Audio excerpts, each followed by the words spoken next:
ਚੱਲ ਰਹੀ ਗੁਰਬਾਣੀ ਸ਼ਬਦ ਦੀ ਜੋ ਵਿਚਾਰ ਹੈ, ਜੋ ਗੁਰ ਕਿਰਪਾ ਦੁਆਰਾ ਆਪਾਂ ਸਾਰੇ ਰਲ ਮਿਲ ਕੇ ਕਰਦੇ ਹਾਂ। ਜਿੰਨੀ ਕੁ ਸੋਝੀ ਗੁਰਬਾਣੀ ਬਖਸ਼ਦੀ ਹੈ ਉਨੀ ਕੁ ਵਿਚਾਰ ਕੀਤੀ ਜਾਂਦੀ ਹੈ।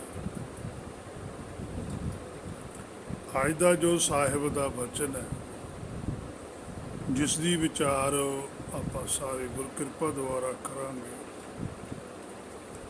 ਪਾਤਸ਼ਾਹ ਕਹਿੰਦੇ, ਆਖੈ ਬ੍ਰਹਮੇ ਆਖੈ ਇੰਦਰ, ਆਖੈ ਗੋਪੀ ਤੈ ਗੋਬਿੰਦ। ਵੇਦ ਬਾਣੀ ਪੜ੍ਹ ਕੇ ਅੱਗੇ ਵਿਖਿਆਨ ਕਰ ਰਹੇ ਹਨ, ਉਹਨਾਂ ਨੂੰ ਬ੍ਰਹਮੇ ਆਖਿਆ ਜਾਂਦਾ ਹੈ, ਗਿਆਨੀ ਆਖਿਆ ਜਾਂਦਾ ਹੈ। ਇੰਦਰ ਹੁੰਦਾ ਜਿਹੜਾ ਇੰਦਰੀਆਂ ਤੇ ਜਿੱਤ ਪ੍ਰਾਪਤ ਕਰਨ ਵਾਲਾ ਹੋਵੇ। ਪਹਿਲਾਂ ਇਹਨਾਂ ਨੂੰ ਲੋਕੀ ਬ੍ਰਹਮ ਦਾ ਅਵਤਾਰ ਆਖਦੇ ਸਨ, ਜਾਂ ਇੰਦਰ ਦਾ ਅਵਤਾਰ ਆਖਦੇ ਸੀ, ਜਾਂ ਵਿਸ਼ਨੂੰ ਦਾ ਅਵਤਾਰ ਮੰਨਦੇ ਸਨ, ਕਿਉਂਕਿ ਇਹੀ ਵਿਖਿਆਨ ਕਰਦੇ ਰਹਿੰਦੇ ਸਨ। ਜਿਵੇਂ ਅੱਜ ਸਾਡੇ ਵੀ ਸੰਤ, ਪ੍ਰਚਾਰਕ, ਗ੍ਰੰਥੀ, ਕਥਾਵਾਚਕ ਹਨ, ਇਹ ਵੀ ਉਹੀ ਜਮਾਤ ਹੈ। ਅੱਜ ਸਿਰਫ ਨਾਮ ਬਦਲ ਗਏ। ਉਸ ਵੇਲੇ ਜਿਹੜਾ ਬ੍ਰਹਮ ਦੀ ਗੱਲ ਆਖਦਾ ਸੀ ਉਹਨੂੰ ਬ੍ਰਹਮਾ ਕਹਿ ਦਿੰਦੇ ਸੀ। ਜਿਹਨੇ ਆਪਣੇ ਮਨ ਦੀਆਂ ਜੋ ਇੰਦਰੀਆਂ ਨੇ ਸਾਡੀਆਂ, ਉਹਨਾਂ ਇੰਦਰੀਆਂ ਦੇ ਉੱਪਰ ਜਿੱਤ ਪ੍ਰਾਪਤ ਕੀਤੀ ਉਹਨੂੰ ਇੰਦਰ ਆਖ ਦਿੰਦੇ ਸੀ। ਸੋ ਪਾਤਸ਼ਾਹ ਕਹਿੰਦੇ, ਆਖੈ ਗੋਪੀ ਤੈ ਗੋਬਿੰਦ। ਉਸ ਵੇਲੇ ਕ੍ਰਿਸ਼ਨ ਨੂੰ ਗੋਬਿੰਦ ਆਖਦੇ ਸਨ, ਗੋਪੀਆਂ ਇਸਤਰੀਆਂ ਸਨ। ਸੋ ਇਸ ਤਰ੍ਹਾਂ ਦਾ ਪ੍ਰਚਾਰ ਵਾ ਵਿਖਿਆਨ ਕਰਦੇ ਰਹਿੰਦੇ ਸਨ ਬ੍ਰਹਮੇ, ਇੰਦਰ ਵਰਗੇ। ਭਾਵ ਸੱਚ ਨੂੰ ਝੂਠ ਬਣਾ ਕੇ ਪੇਸ਼ ਕੀਤਾ ਜਾਂਦਾ ਸੀ, ਤਾਂ ਹੀ ਮਾਇਆ ਭਰਪੂਰ ਰਹੇ ਤੇ ਹਨ। ਅੱਜ ਸਾਡੇ ਵੀ ਸਿੱਖ ਮੱਤ ਦੇ ਅੰਦਰ ਇਹ ਵੀ ਮਾਇਆ ਦੇ ਵਿੱਚ ਭਰਪੂਰ ਹਨ, ਜੋ ਵੀ ਪ੍ਰਚਾਰਕ ਹਨ। ਕਿਉਂਕਿ ਜਿਹੜਾ ਅਸਲ ਬ੍ਰਹਮ ਹੈ, ਅਸਲੀ ਇੰਦਰ ਹੈ, ਅਸਲੀ ਗੋਬਿੰਦ ਹੈ, ਅਸਲੀ ਗੋਪੀ ਹੈ, ਉਸ ਦਾ ਵਿਖਿਆਨ ਨਹੀਂ ਕੀਤਾ। ਜਦੋਂ ਅਸੀਂ ਅਸਲ ਤੋਂ ਕਿਸੇ ਨੂੰ ਦੂਰ ਕਰ ਦਿੰਦੇ ਤੇ ਉਹ ਦੂਰ ਕਰਨ ਦਾ ਕਾਰਨ ਹੁੰਦੀ ਹੈ ਮਾਇਆ। ਇਸੇ ਕਰਕੇ ਗੁਰਬਾਣੀ 'ਚ ਪਾਤਸ਼ਾਹ ਨੇ ਆਖਿਆ, ਕੌਣ ਵੱਡਾ ਮਾਇਆ ਵਡਿਆਈ। ਪਰ ਸੱਚਖੰਡ ਵਿੱਚੋਂ ਜਦ ਹੀ ਫਰਮਾਨ ਆਇਆ ਕਿ ਨਹੀਂ, ਸੋ ਵੱਡਾ ਜਿਸ ਰਾਮ ਲਿਵ, ਕਿ ਉਹ ਸਭ ਤੋਂ ਸ੍ਰੇਸ਼ਟ ਤੇ ਵੱਡਾ ਸਾਡੀ ਦ੍ਰਿਸ਼ਟੀ ਤੋਂ ਜਿਹਨੇ ਰਾਮ ਦੇ ਨਾਲ ਲਿਵ ਲਾਈ ਹੈ, ਭਾਵ ਕਿ ਆਪਣੀ ਅੰਤਰਾਤਮਾ ਨਾਲ ਜੁੜੇ। ਜਿਹੜਾ ਮਾਇਆ ਨਾਲ ਜੁੜੇ, ਚਾਹੇ ਉਹ ਕੋਈ ਵੀ ਫੇਰ ਬਦਲ ਕਰਕੇ ਗੱਲ ਘੁਮਾ ਕੇ ਕਰਦਾ, ਪਰ ਲੈ ਕੇ ਗੱਲ ਮਾਇਆ ਤੇ ਹੀ ਜਾਂਦਾ।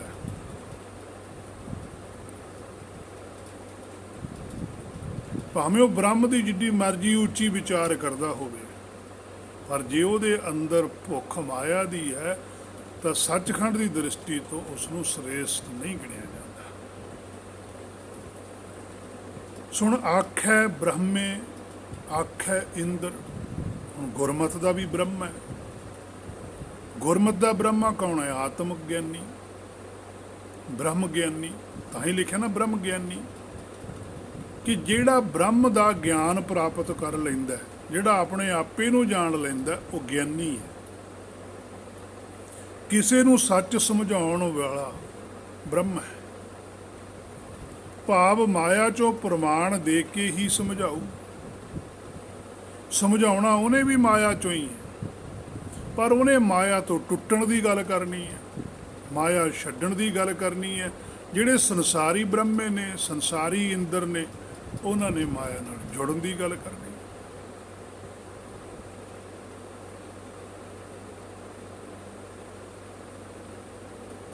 ਉਹਨਾਂ ਗੁਰਮੁਖਾਂ ਦੀ ਇਹ ਨਿਸ਼ਾਨੀ ਹੈ, ਪਾਤਸ਼ਾਹੀਆਂ ਦੀ ਨਿਸ਼ਾਨੀ ਸੀ, ਭਗਤ ਸਾਹਿਬਾਨਾਂ ਦੀ ਨਿਸ਼ਾਨੀ ਸੀ, ਕਿ ਉਹ ਰਹੇ ਮਾਇਆ ਦੇ ਵਿੱਚ ਹੀ। ਗੁਰਮੁਖ ਮਾਇਆ ਵਿੱਚ ਉਦਾਸੀ।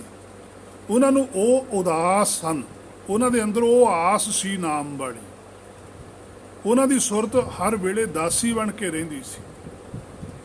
ਉਹ ਮਾਇਆ ਦੇ ਗੁਲਾਮ ਨਹੀਂ ਹੋਏ। ਮਾਇਆ ਹਾਥ ਨਹੀਂ ਵਿਕੇ, ਮਨ ਮਾਇਆ ਹਾਥ ਵਿਕਾਨੋ ਨਹੀਂ ਸੀ। ਉਹ ਹੁਕਮ ਦੇ ਅੱਗੇ ਵਿਕੇ ਹੋਏ ਸਨ।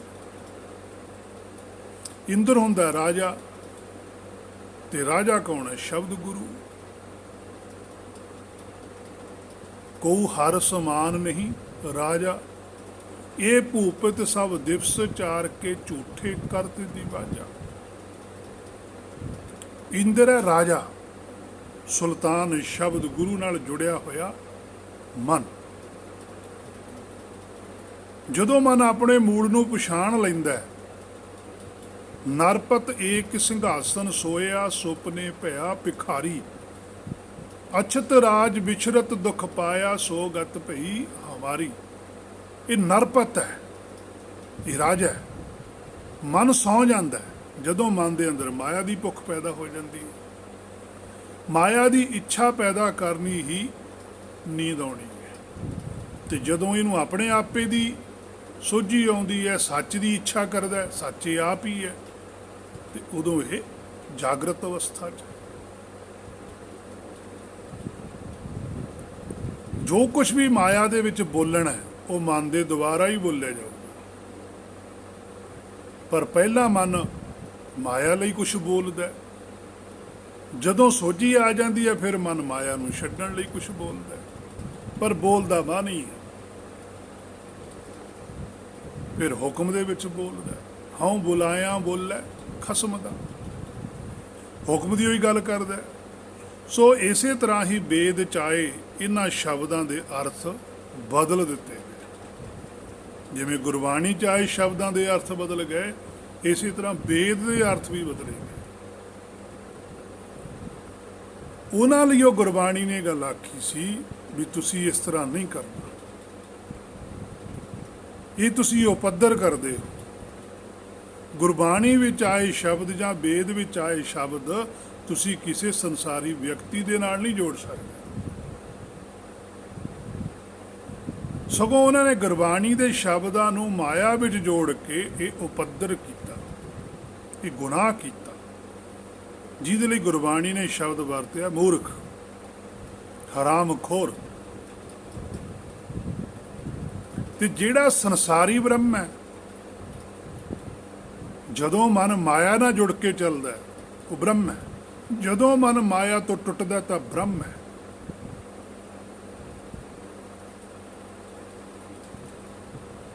ਤੇ ਜਿਹੜਾ ਸੰਸਾਰੀ ਮਨ ਹੈ, ਸੰਸਾਰੀ ਬ੍ਰਹਮ ਹੈ, ਉਹ ਕੀ ਕਰਦਾ? ਉਹ ਆਪਣੀ ਬੇਟੀ ਤੇ ਵੀ ਮੋਹਿਤ ਹੋ ਗਿਆ। ਇਹ ਕਹਾਣੀ ਵੀ ਬਣੀ ਹੋਈ ਹੈ। ਉਹ ਸੰਸਾਰੀ ਕਾਮ ਦੇ ਵਿੱਚ ਗਰਸਿਆ ਹੋਇਆ। ਕਾਮ ਕੀ ਹੁੰਦਾ? ਇੱਛਾ। ਬੇਟੀ ਕੀ ਹੈ? ਬੁੱਧੀ, ਅਕਲ।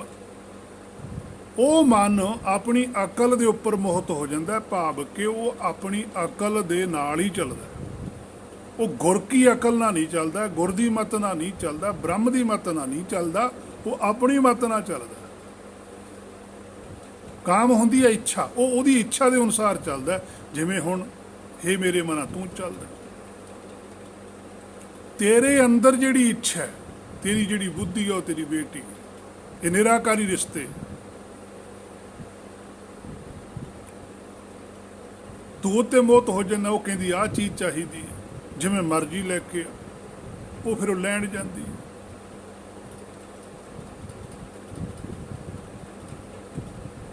ਫਿਰ ਉਹਦੇ ਲਈ ਉਹ ਸਾਰਾ ਜੀਵਨ ਬਤੀਤ ਕਰਕੇ ਆਪਣਾ ਇਸ ਭਵਸਾਗਰ ਚੋਂ ਚਲੇ ਜਾਂਦੀ ਹੈ ਜੋਤ। ਸੋ ਵੇਦ ਦਾ ਅਸਲੀ ਬ੍ਰਹਮਾ ਵੀ ਮੋਹਿਤ ਹੋਇਆ। ਜਿਹੜਾ ਅਸਲੀ ਬ੍ਰਹਮ ਹੈ ਉਹ ਵੀ ਮੋਹਿਤ ਹੁੰਦਾ ਹੈ। ਆਪਣੀ ਪੁੱਤਰੀ ਕੀ ਹੁੰਦੀ ਹੈ? ਉਹੀ ਆਪਣੀ ਬੁੱਧੀ ਦੇ ਉੱਪਰ ਹੋ ਜਾਂਦਾ। ਅਕਲ ਹੈ। ਆਪਾਂ ਆਪਣੀ ਅਕਲ ਤੇ ਮੋਹਤ ਨੂੰ ਹੈਰਾਨ ਨਹੀਂ ਹੁੰਦੇ। ਜਦੋਂ ਸਾਡੇ ਅੰਦਰੋਂ ਕੋਈ ਇਹੋ ਜਿਹੀ ਅਜੀਬ ਗੱਲ ਪੈਦਾ ਹੁੰਦੀ, ਆਪਾਂ ਕਹਿੰਦਾ ਵੀ ਬੜੀ ਕਮਾਲ ਦੀ ਗੱਲ ਆਉੜੀ, ਵੀ ਪਤਾ ਹੀ ਨਹੀਂ ਸੀ ਇਸ ਗੱਲ ਦਾ, ਆਹ ਤਾਂ ਸੋਝੀ ਉਹ ਨਵੀਂ ਆਈ, ਆਹ ਤਾਂ ਨਵੀਂ ਉਹ ਗੱਲ ਦਾ ਪਤਾ ਲੱਗਿਆ। ਉਹ ਜਿਹੜਾ ਸਾਨੂੰ ਨਵੀਂ ਗੱਲ ਦਾ ਪਤਾ ਲੱਗਣ, ਉਹੀ ਮੋਹਤ ਹੋਣਾ। ਸੰਸਾਰੀ ਤੌਰ ਤੇ ਵੀ ਅਸੀਂ ਕਿਸੇ ਨਵੀਂ ਚੀਜ਼ ਨੂੰ ਦੇਖ ਕੇ ਹੈਰਾਨ ਹੁੰਦੇ ਹਾਂ। ਇਸੇ ਤਰ੍ਹਾਂ ਹੀ ਜਦੋਂ ਸਾਡੇ ਅੰਦਰੋਂ ਨਵੀਂ ਸੋਝੀ ਪ੍ਰਗਟ ਹੁੰਦੀ ਹੈ, ਬ੍ਰਹਮ ਸਾਨੂੰ ਨਵੀਂ ਸੋਝੀ ਦਿੰਦਾ, ਤਾਂ ਮਨ ਉਹ ਤੇ ਮੋਹਿਤ ਹੋ ਜਾਂਦਾ ਹੈ। ਉਹ ਨਿਰਾਕਾਰੀ ਗੱਲ ਹੈ। ਸਾਨੂੰ ਹੈਰਾਨੀ ਹੁੰਦੀ ਹੈ ਵੀ ਆਹ ਗੱਲ ਤਾਂ ਨਵੀਂ ਹੋਈ ਔੜ ਗਈ, ਪਤਾ ਹੀ ਨਹੀਂ ਸੀ ਇਸ ਗੱਲ ਬਾਰੇ। ਤਾਂ ਇਹ ਹੈ ਮੋਹਿਤ ਹੋਣਾ। ਪਰ ਇਹਨਾਂ ਹਰਾਮ ਖੋਰਾਂ ਨੇ ਅਰਥ ਹੀ ਬਦਲ ਦਿੱਤੇ, ਤਾਂ ਹੀ ਤਾਂ ਅੱਜ ਦੇ ਅਗਿਆਨੀ ਉਹ ਕੁਝ ਕਰਦੇ ਜਿਸ ਨੂੰ ਅੱਜ ਸਾਡੀ ਪੰਜਾਬੀ ਭਾਸ਼ਾ 'ਚ ਬਲਾਤਕਾਰ ਕਹਿ ਦਿੰਦੇ ਆ। ਤੇ ਜਿਹੜੇ ਧਰਮ ਦੇ ਆਗੂ ਨੇ ਉਹ ਇਹਨਾਂ ਨੂੰ ਉਹਨਾਂ ਕਥਾ ਕਹਾਣੀਆਂ ਨਾਲ ਜੋੜ ਕੇ ਆਪ ਉਪੱਦਰ ਕਰਦੇ ਕਿ ਜੀ ਸਾਡੇ ਅੰਦਰ ਫਲਾਨਾ ਆਉਂਦਾ, ਧਮਕੀ ਦੀ ਸਾਡੇ ਤੇ ਪਹਿਰਾ, ਸ਼ਹੀਦਾਂ ਦਾ ਪਹਿਰਾ, ਫਲਾਨਾ ਸਾਡੇ 'ਚ ਆ ਗਿਆ। ਉਹ ਸਾਰਾ ਜੀਵਨ ਅਗਲੇ ਦਾ ਖਰਾਬ ਕਰਦੇ। ਉਹ ਅਗਲਾ ਭਾਵਨਾ ਰੱਖਦਾ ਵੀ ਇਹਨਾਂ ਦੇ ਉੱਪਰ ਕਿਰਪਾ ਹੈ। ਉਸ ਚੀਜ਼ ਨੂੰ ਪਾਤਸ਼ਾਹ ਨੇ ਤੋੜਿਆ ਕਿ ਤੁਸੀਂ ਉਹਨਾਂ ਸ਼ਬਦਾਂ ਨੂੰ ਗਲਤ ਵਰਤ ਲਿਆ, ਤੇ ਗਲਤ ਸ਼ਬਦ ਵਰਤ ਕੇ ਕਰਨੇ ਸੀ ਆਪ ਉਪੱਦਰ, ਨਾ ਉਹਨਾਂ ਦਾ ਲਾ ਦਿੱਤਾ। ਸੋ ਇਸੇ ਤਰ੍ਹਾਂ ਹੀ ਗੋਪੀ ਸ਼ਬਦ ਦਾ ਅਰਥ ਬਦਲਿਆ ਗਿਆ। ਹੁਣ ਗੋਪੀ ਸ਼ਬਦ ਗੁਰਬਾਣੀ 'ਚ ਵੀ ਆਉਂਦਾ। ਸੋ ਬਦਲਿਆ ਕੀ ਇਹਨਾਂ ਨੇ?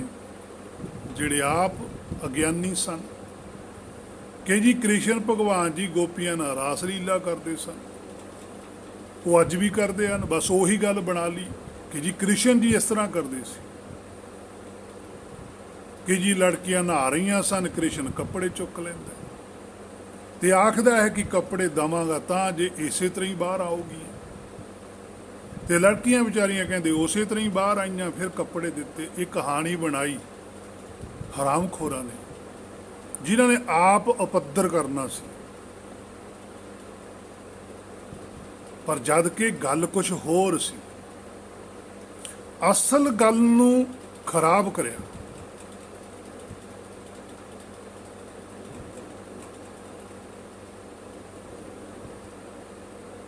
ਹੋਰ ਦੀ ਹੋਰ ਹੀ ਕਹਾਣੀ ਬਣਾ ਕੇ ਆਪ ਉਹਦਾ ਆਸਰਾ ਲਿਆ ਤੇ ਆਪਣੇ ਆਪ ਨੂੰ ਅੱਜ ਕ੍ਰਿਸ਼ਨ ਮੰਨ ਲੈਂਦੇ ਆ, ਤੇ ਫਿਰ ਉਪੱਦਰ ਕਰਦੇ ਆ। ਉਪੱਦਰ ਫਿਰ ਜੱਗ ਜ਼ਾਹਰ ਹੋ ਜਾਂਦੇ ਆ। ਅਸਲ ਗੱਲ ਬੇਲਦ ਦੀ ਪਲਟ ਕੇ ਰੱਖ ਦਿੱਤੀ ਇਹਨਾਂ ਅਗਿਆਨੀ ਪੁਰਸ਼ਾਂ ਨੇ। ਹੁਣ ਆਪਾਂ ਗੁਰਬਾਣੀ ਤੋਂ ਪੁੱਛਦੇ ਹਾਂ ਕਿ ਅਸਲ ਵਿੱਚ ਗੱਲ ਹੈ ਕੀ ਚੀਜ਼। ਹੁਣ ਪਾਤਸ਼ਾਹ ਕਹਿੰਦੇ ਅੱਖ ਹੈ ਗੋਪੀ।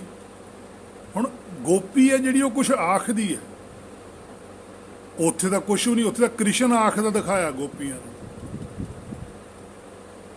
ਇੱਥੇ ਗੋਪੀ ਆਖਦੀ ਆਪ ਹੈ। ਗੋਪੀ ਹੈ ਸਾਡੀ ਬੁੱਧੀ, ਅਕਲ, ਆਤਮਾ। ਅੱਖ ਹੈ ਗੋਬਿੰਦ। ਗੋ ਹੁੰਦੀ ਹੈ ਧਰਤੀ, ਧਰਤੀ ਹੈ ਹਿਰਦਾ।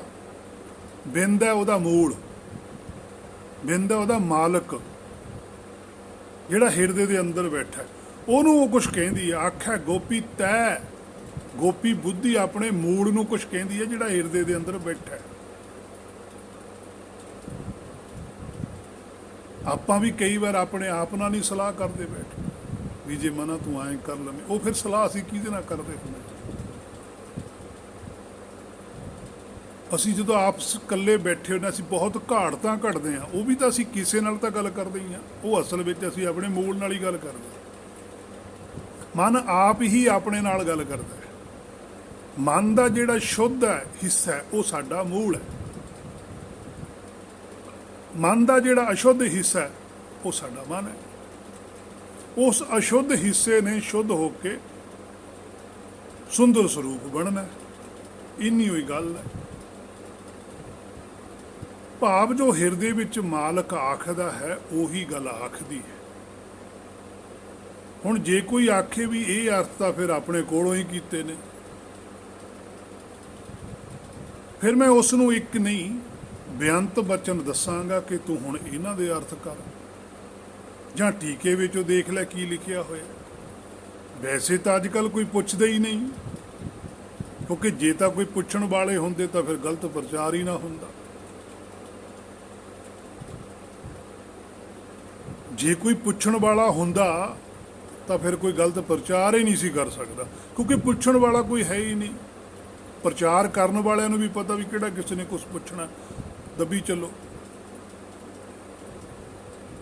ਤੇ ਜੇ ਕੋਈ ਪੁੱਛ ਵੀ ਲਊਗਾ ਫਿਰ ਉਹਨੂੰ ਕਹਿਣਗੇ ਨਹੀਂ ਜੀ ਇਹ ਤਾਂ ਆਪੋ ਆਪਣੀ ਭਾਵਨਾ ਹੁੰਦੀ ਹੈ, ਸਾਡੀ ਇਸ ਤਰ੍ਹਾਂ ਦੀ ਸ਼ਰਧਾ ਭਾਵਨਾ, ਤੁਸੀਂ ਆਪਣੀ ਸ਼ਰਧਾ ਭਾਵਨਾ ਰੱਖੋ ਜੀ, ਬਸ ਠੀਕ ਹੈ। ਪਰ ਗੁਰਬਾਣੀ 'ਚ ਕਿਤੇ ਐਸਾ ਫੈਸਲਾ ਨਹੀਂ ਆਇਆ। ਜਦੋਂ ਗੁਰਬਾਣੀ 'ਚ ਪਾਤਸ਼ਾਹ ਨੇ ਪੰਡਤ ਨੂੰ ਇਹ ਗੱਲ ਆਖੀ ਹੋਊਗੀ ਕਿ ਬੁੱਤ ਪੂਜ ਪੂਜ ਹਿੰਦੂ ਮੂਏ, ਤਾਂ ਫਿਰ ਕੀ ਪਾਤਸ਼ਾਹ ਨੇ ਉਹਦੀ ਭਾਵਨਾ ਦਾ ਨਹੀਂ ਦੇਖੀ ਵੀ ਇਹਦੀ ਤਾਂ ਭਾਵਨਾ ਮੂਰਤੀ ਦੇ ਉੱਪਰ, ਔਰ ਉਹ ਤਾਂ ਪੰਡਤ ਮੂਰਤੀ ਨੂੰ ਆਪਣੀ ਭਾਵਨਾ ਮੁਤਾਬਕ ਹੀ ਪੂਜਦਾ ਹੋਊਗਾ ਵੀ ਇਹਦੇ ਵਿੱਚ ਭਗਵਾਨ ਹੈ। ਪਰ ਗੁਰਬਾਣੀ 'ਚ ਬਚਨ ਦਰਜ ਹੈ। ਫਿਰ ਪਾਤਸ਼ਾਹ ਲਿਖਦੇ ਬੁੱਤ ਪੂਜ ਪੂਜ ਹਿੰਦੂ ਮੂਏ ਮਰ ਗਏ, ਕਹਿੰਦੇ ਤੁਰਕ ਮੂਏ ਸਿਰ ਨਿਆਈ, ਇਸਲਾਮ ਵਾਲਿਆਂ ਨੂੰ ਕਹਿੰਦੇ ਵੀ ਤੁਸੀਂ ਤਾਂ ਸਿਰੇ ਨਵਾਈ ਜਾਂਦੇ ਆ। ਕਿੱਡੀ ਵੱਡੀ ਗੱਲ ਹੈ।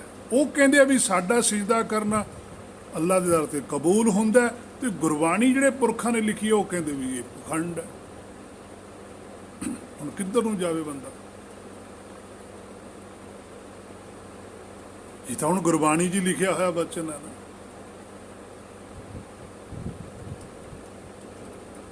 ਅੱਜ ਅਸੀਂ ਕਹਿੰਦੇ ਹਾਂ ਵੀ ਕਿਸੇ ਦੀ ਸ਼ਰਧਾ ਨਹੀਂ ਤੋੜਨੀ ਚਾਹੀਦੀ, ਕਿਸੇ ਦੀ ਭਾਵਨਾ ਨਹੀਂ ਤੋੜਨੀ ਚਾਹੀਦੀ, ਸਭ ਕੁਛ ਐਂ ਹੋ ਰਿਹਾ ਵਰਤਦਾ।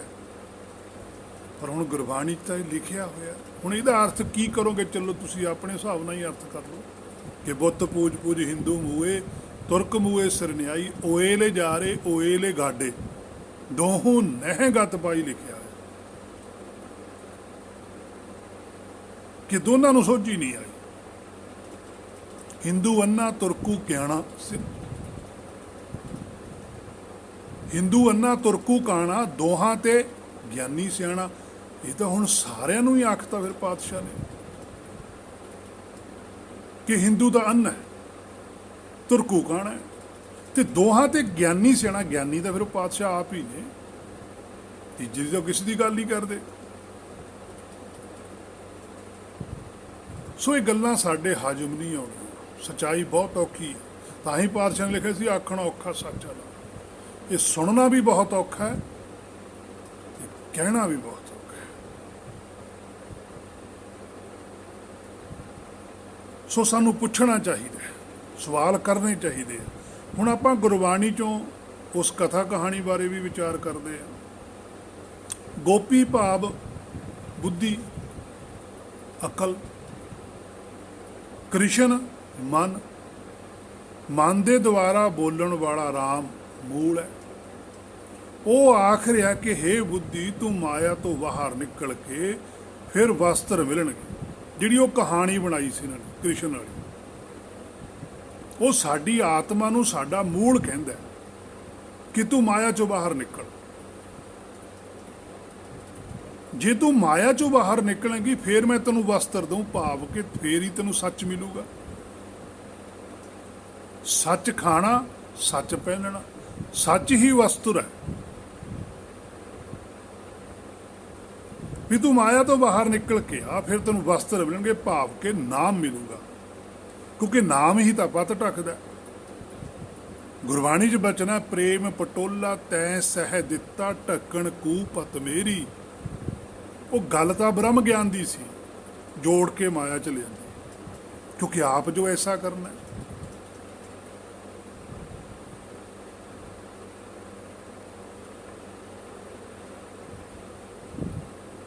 ਉਹ ਮਨ ਨੂੰ ਉਪਦੇਸ਼ ਦਿੱਤਾ ਜਾਂਦਾ ਹੈ ਕਿ ਤੂੰ ਆਪਣੀ ਬੁੱਧੀ ਨੂੰ ਸਮਝਾ, ਆਪਣੀ ਅਕਲ ਨੂੰ ਮਾਇਆ ਚੋਂ ਬਾਹਰ ਕੱਢ।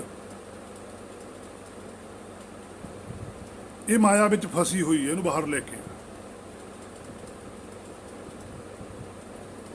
ਸੋ ਪਰ ਇਸ ਤਰ੍ਹਾਂ ਤਾਂ ਅਸੀਂ ਕਦੇ ਵਿਚਾਰਦੇ ਹੀ ਨਹੀਂ। ਕਥਾ ਕਹਾਣੀਆਂ ਬਣ ਜਾਂਦੀਆਂ ਨੇ, ਉਹ ਅਸੀਂ ਸੁਣਦੇ ਰਹਿੰਦੇ ਹਾਂ, ਸਾਡਾ ਜੀਵਨ ਬਤੀਤ ਹੁੰਦਾ ਜਾਂਦਾ। ਸ਼ਬਦ ਅਸੀਂ ਗੁਰਬਾਣੀ ਦੇ ਲੈ ਲੈਂਦੇ ਹਾਂ।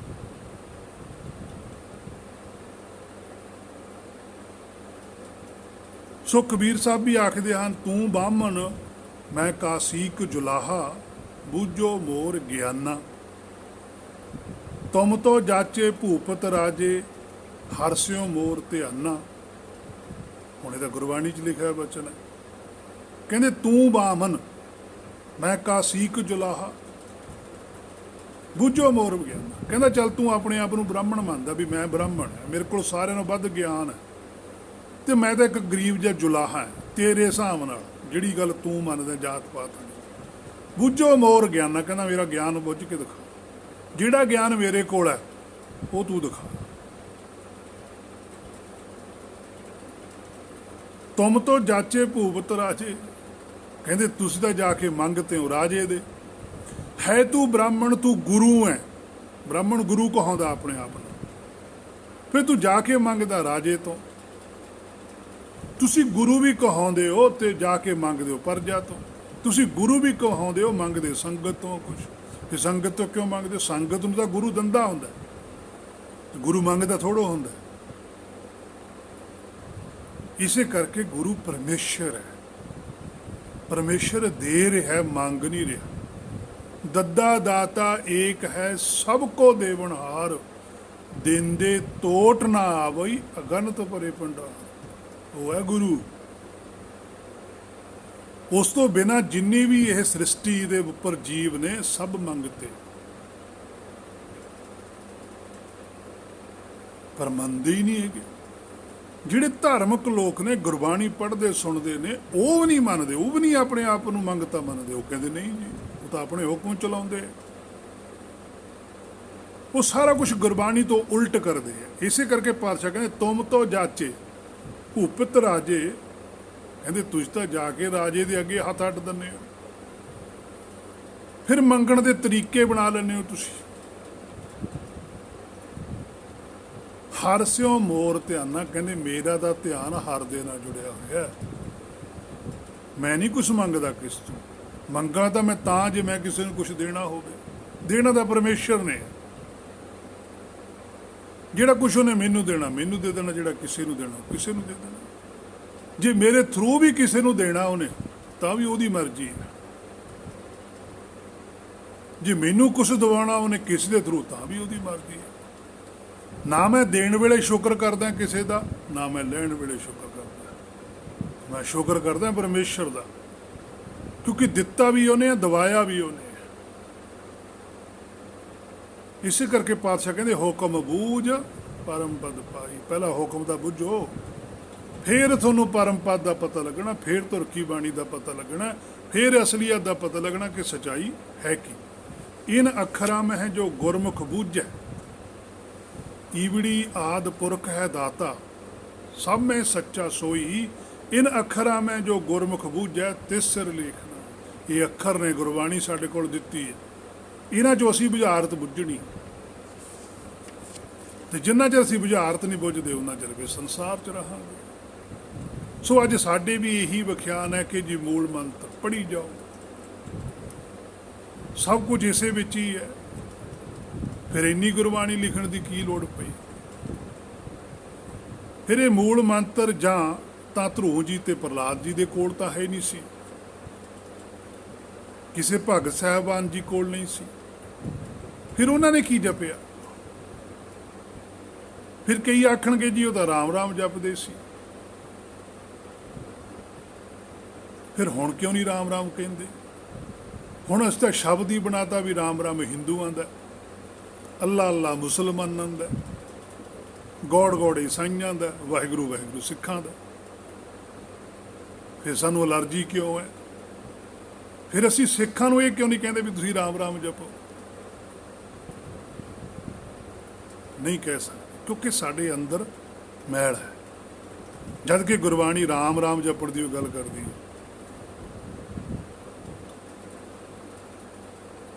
ਅਸੀਂ ਕਿਉਂ ਨਹੀਂ ਜਪ ਸਕਦੇ? ਜਦੋਂ ਰੱਬ ਇੱਕ ਹੈ, ਰੱਬ ਦਾ ਨਾਮ ਇੱਕ ਹੈ, ਫਿਰ ਅਸੀਂ ਵੀ ਤਾਂ ਜਪ ਸਕਦੇ ਹਾਂ। ਫਿਰ ਸਾਡਾ ਮੰਤਰ ਕਿਉਂ ਵੱਖਰਾ ਹੋ ਗਿਆ? ਕਿਉਂਕਿ ਸਾਡੇ ਕੋਲ ਪੂਰਨ ਸੋਝੀ ਨਹੀਂ ਹੈ।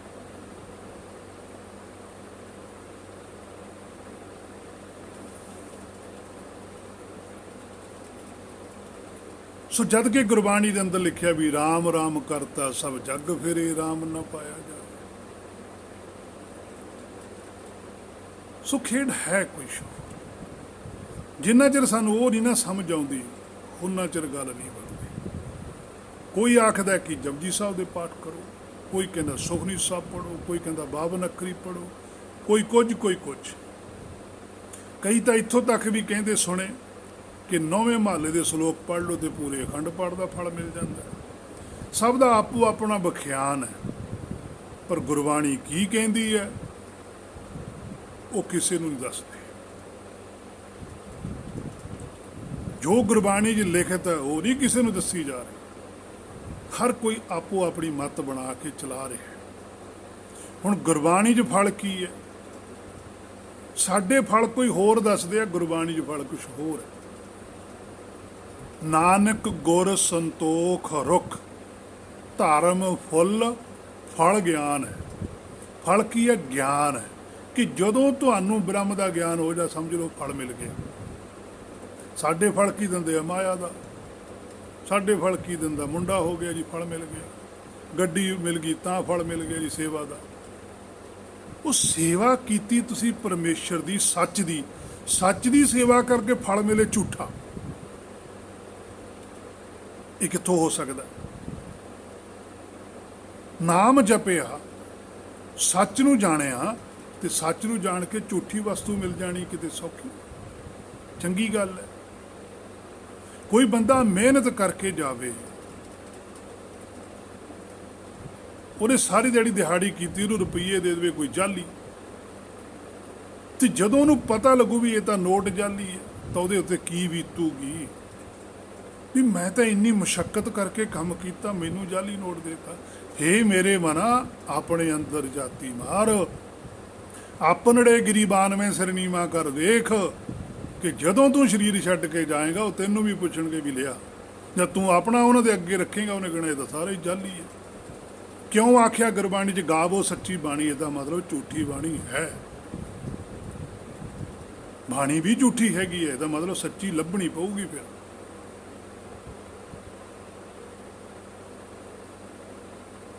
ਹੇ ਮੇਰੇ ਮਨਾ, ਕੁਛ ਹੋਸ਼ ਕਰ। ਕੋਈ ਬਾਹਰ ਧਾਰਮਿਕ ਸਥਾਨਾਂ ਨਾਲ ਜੋੜੀ ਜਾ ਰਿਹਾ, ਕੋਈ ਧਾਰਮਿਕ ਸਥਾਨਾਂ ਤੋਂ ਤੋੜੀ ਜਾ ਰਿਹਾ। ਕੋਈ ਕਹਿੰਦਾ ਆਹ ਪਾਠ ਕਰੋ, ਕੋਈ ਕਹਿੰਦਾ ਪਾਠ ਕਰਨ ਦਾ ਕੋਈ ਫਾਇਦਾ ਨਹੀਂ, ਕੋਈ ਕਹਿੰਦਾ ਮਾਲਾ ਫੇਰੋ, ਕੋਈ ਕਹਿੰਦਾ ਮਾਲਾ ਫੇਰਨ ਦਾ ਕੀ ਫਾਇਦਾ, ਇਹਦਾ ਤੋਤਾ ਰਟਣਾ। ਇਹ ਪਖੰਡ ਹੈ। ਪ੍ਰਮਾਣ ਦੋਨੋਂ ਹੀ ਗੁਰਬਾਣੀ 'ਚੋਂ ਦੇ ਦਿੰਦੇ ਆ। ਕੋਈ ਕਹਿੰਦਾ ਸੰਤ ਹੁੰਦੇ ਹੀ ਨਹੀਂ, ਗੁਰੂ ਸਾਹਿਬ ਵੀ ਸੰਤ ਸੀ। ਕੋਈ ਕਹਿੰਦਾ ਵੀ ਸੰਤ ਹੁੰਦੇ ਨੇ, ਗੁਰੂ ਸਾਹਿਬ ਨੇ ਸੰਤ ਬਣਾਏ ਨੇ। ਇਤਿਹਾਸ ਬਹੁਤ ਕੁਛ ਹੈ ਐਸਾ ਸਾਡੇ ਸੰਸਾਰ ਦੇ ਅੰਦਰ, ਪਰ ਕੋਈ ਫਾਇਦਾ ਨਹੀਂ, ਇੰਨਾ ਹੀ ਬਹੁਤ ਹੈ। ਹਾਂ, ਗੁਰਬਾਣੀ ਦੇ ਦ੍ਰਿਸ਼ਟੀਕੋਣ ਤੋਂ ਦੋਨੋਂ ਹੀ ਗਲਤ ਨੇ। ਜੇ ਕਿਸੇ ਨੂੰ ਸ਼ੱਕ ਹੈ ਤਾਂ ਗੁਰਬਾਣੀ ਤੋਂ ਪੁੱਛ ਲਵੇ। ਆਖੈ ਗੋਪੀ ਤੈ ਗੋਬਿੰਦ, ਗੁਰਬਾਣੀ ਬਾਕ ਹੈ ਕਿ ਮੇਰਾ ਵੈਦ ਗੁਰ ਗੋਬਿੰਦਾ। ਗੁਰ ਲੱਗਿਆ ਨਾਲ, ਗੁਰੂ ਨਹੀਂ ਲੱਗਿਆ ਹੋਇਆ। ਜਿਸ ਨੂੰ ਧੁਰ ਕੀ ਬਾਣੀ ਸਿੱਧੀ ਆ ਰਹੀ ਹੈ ਉਹ ਹੈ ਗੋਬਿੰਦ। ਉਹ ਬੁੱਧੀ ਹੈ, ਸੁਰਤ ਹੈ, ਸ਼ਬਦ ਨਾਲ ਜੁੜੀ ਹੋਈ। ਜਿੱਥੋਂ ਬਾਣੀ ਆ ਰਹੀ ਹੈ ਉਹ ਬਿੰਦ ਹੈ, ਉਹ ਸਾਡਾ ਮੂਲ ਹੈ। ਉਸ ਤੇ ਟਿਕਿਆ ਰਹਿੰਦਾ ਮਨ, ਸੁਰਤ ਉਹਦੇ ਵਿੱਚ ਸਮਾਈ ਰਹਿੰਦੀ। ਗੋਪੀ ਬਣ ਜਾਂਦੀ ਹੈ ਫਿਰ ਵਿਵੇਕ ਬੁੱਧ। ਕਹੋ ਕਬੀਰ ਮੈਂ ਸੋ ਗੁਰ ਪਾਇਆ, ਜਾ ਕਾ ਨਾਉ ਵਿਵੇਕੋ। ਹਾਰ ਪਰਿਓ ਸੁਆਮੀ ਕੈ ਦੁਆਰੈ, ਦੀਜੈ ਬੁੱਧ ਵਿਵੇਕਾ। ਉਹ ਭਗਤ ਹਨ, ਉਹ ਦੱਸ ਰਹੇ ਹਨ ਕਿ ਜੈਸੀ ਮੈਂ ਆਵੈ ਖਸਮ ਕੀ ਬਾਣੀ, ਤੈਸੜਾ ਕਰੀ ਗਿਆਨ ਵੇ ਲਾਲੂ। ਇਹ ਗੁਰਮੁਖਾਂ ਕੋਲ ਕਲਾ ਹੈ, ਰਾਗ ਨਾਲ ਹੀ ਆ ਜਾਂਦਾ ਹੈ। ਰਾਗ ਗੁਰਮੁਖਾਂ ਨੂੰ ਕਿਸ ਤੋਂ ਸਿੱਖਣਾ ਨਹੀਂ ਪੈਂਦਾ, ਸਾਰਾ ਕੁਝ ਹੁਕਮ ਦੇ ਨਾਲ ਹੀ ਆ ਜਾਂਦਾ, ਕਿਉਂਕਿ ਹੁਕਮ ਦੇ ਵਿੱਚ ਹੀ ਤਾਂ ਸਾਰਾ ਕੁਝ ਗੁਰਮੁਖ ਨੇ ਹੁਕਮ ਬੁੱਝਿਆ ਹੋਇਆ। ਸੋ ਇਹ ਸਾਰੀ ਖੇਡ ਗੁਰਮੁਖਾਂ ਲਈ ਵਰਤਦੀ। ਆਖੈ ਬ੍ਰਹਮੈ, ਆਖੈ ਇੰਦ, ਆਖੈ ਗੋਪੀ ਤੈ ਗੋਬਿੰਦ। ਜਿਹੜੇ ਗੁਰਮੁਖ ਨੇ ਉਹ ਬ੍ਰਹਮੇ ਨੇ, ਜਿਨ੍ਹਾਂ ਦੇ ਅੰਦਰ ਬ੍ਰਹਮ ਦੀ ਪੂਰੀ ਸੋਝੀ ਹੈ। ਉਹਨਾਂ ਦਾ ਜਿਹੜਾ ਮਨ ਹੈ ਉਹ ਰਾਜਾ ਹੈ, ਇੰਦਰ ਹੈ। ਉਹ ਸਾਰੀਆਂ ਇੰਦਰੀਆਂ ਦੇ ਉੱਪਰ ਜਿੱਤ ਪ੍ਰਾਪਤ ਕਰਕੇ ਰੱਖਦਾ। ਆਖੈ ਗੋਪੀ, ਉਹਨਾਂ ਦੀ ਜਿਹੜੀ ਬੁੱਧੀ ਹੈ ਉਹੀ ਕੁਛ ਆਖਦੀ ਹੈ ਜੋ ਪਿੱਛੋਂ ਗੋਬਿੰਦ ਤੋਂ ਹੁਕਮ ਆ ਰਿਹਾ। ਜੈਸੀ ਮੈਂ ਆਵੈ ਖਸਮ ਕੀ ਬਾਣੀ, ਜਿਹੋ ਜੀ ਖਸਮ ਦੀ ਬਾਣੀ ਆ ਰਹੀ ਹੈ, ਗੁਰਮੁਖ ਹੈ ਜਿਹੜਾ ਉਸੇ ਤਰ੍ਹਾਂ ਦਾ ਵਿਖਿਆਨ ਕਰਦਾ ਹੈ, ਉਹਦੇ ਵਿੱਚੋਂ ਆਪਣੇ ਵੱਲੋਂ ਕੋਈ ਵੀ ਗੱਲ ਨਹੀਂ ਕਰਦਾ। ਸੋ ਸਾਨੂੰ ਹਰ ਇੱਕ ਗੱਲ ਗੁਰਬਾਣੀ ਤੋਂ ਪੁੱਛਣੀ ਚਾਹੀਦੀ ਹੈ ਕਿ ਤੁਸੀਂ ਕੀ ਮੰਨਦੇ ਹੋ। ਜੋ ਗੁਰਬਾਣੀ 'ਚ ਲਿਖਿਆ ਹੋਇਆ ਉਹ ਸੱਚ ਹੈ, ਉਹਨੂੰ ਹੇ ਮੇਰੇ ਮਨਾ ਧਾਰਨ ਕਰ। ਜੇ ਤੂੰ ਹਿਰਦੇ ਦੇ ਵਿੱਚ ਧਾਰਨ ਕਰਕੇ ਆਪਣਾ ਜੀਵਨ ਬਤੀਤ ਕਰੇਂਗਾ, ਤੈਨੂੰ ਪਤਾ ਹੀ ਨਹੀਂ ਕਦਾ ਲੱਗਣਾ ਕਿ ਕਦੋਂ ਤੂੰ ਭਵ ਸਾਗਰ ਦੇ ਵਿੱਚੋਂ ਸੁਖ ਸਾਗਰ ਦੇ ਵਿੱਚ ਪ੍ਰਵੇਸ਼ ਕਰ ਗਿਆ। ਸੋ ਇੱਥੋਂ ਤੱਕ ਇਹ ਅੱਜ ਦੀ ਵਿਚਾਰ ਸੀ ਜੋ ਗੁਰਕਿਰਪਾ ਦੁਆਰਾ ਕੀਤੀ ਗਈ ਆ। ਅਗਲੀ ਵਿਚਾਰ ਜੇ ਗੁਰ ਨੇ ਚਾਹਿਆ ਫਿਰ ਕੀਤੀ ਜਾਵੇਗੀ। ਹੋਈਆਂ ਬੇਅੰਤ ਭੁੱਲਾਂ ਦੀ ਖਿਮਾ। ਵਾਹਿਗੁਰੂ ਜੀ ਕਾ ਖਾਲਸਾ, ਵਾਹਿਗੁਰੂ ਜੀ ਕੀ